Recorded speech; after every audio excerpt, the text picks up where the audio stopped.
Bah, écoutez, il y a eu en effet, une alerte, qui est venue de vétérinaires, hein, avec, des chiens qui sont tombés malades, à cause de la cyanobactérie et qui se seraient baignés dans le lac du Bourget. Donc, le principe de précaution, est évidemment prioritaire. C'est pour ça qu'en attendant d'avoir des analyses, du taux de cyanobactérie, on a décidé de fermer ces plages à la baignade.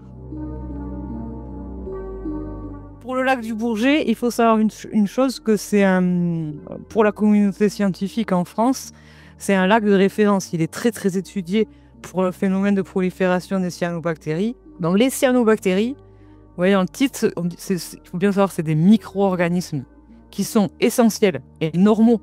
C'est normal qu'elles existent dans les rivières et dans les lacs. Comment on en arrive à ces problèmes de cyanobactéries? Comme je le disais au tout début, c'est à cause parce qu'on a déséquilibré l'écosystème et on fait que ces organismes qui sont, vous avez vu, particulièrement performants au niveau métabolique, ils peuvent faire plein de choses. Quand le milieu est déséquilibré, elles vont prendre l'avantage. Elles vont prendre l'avantage sur les autres algues et les autres bactéries et elles vont proliférer et provoquer ces fameux blooms de cyanobactéries qui nous empoisonnent la vie.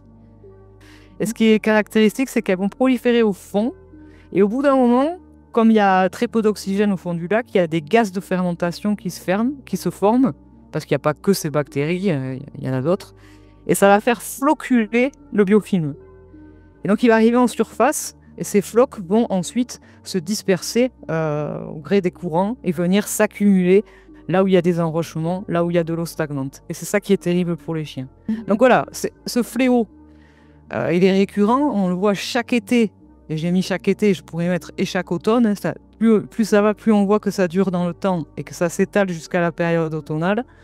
Donc ça entraîne quoi? Coloration et mauvaise odeur de l'eau. Et ce qui nous pose vraiment problème, c'est qu'elles produisent, parmi toutes ces substances actives, des toxines. Les toxines, ça va de simples toxines irritantes, disons, pour la peau. Et il y a aussi des neurotoxines. Et les neurotoxines sont les plus impressionnantes, c'est celles qui tuent nos chiens. Hein. Et malheureusement, il y a des chiens qui, en 1 heure ou 2, succombent. Ce qui est essentiel, c'est la surveillance, et c'est ce que nous on fait, que d'autres font, d'autres bureaux d'études. On n'a pas eu de chance, c'est tombé un week-end, donc c'est plus compliqué. Dès lundi, il y a eu des prélèvements. Mardi, on avait les résultats, donc hier.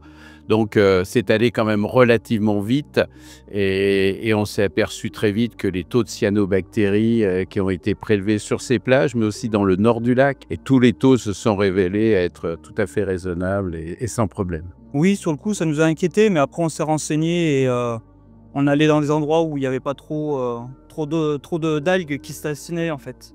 Oh, je fais confiance totalement aux analyses.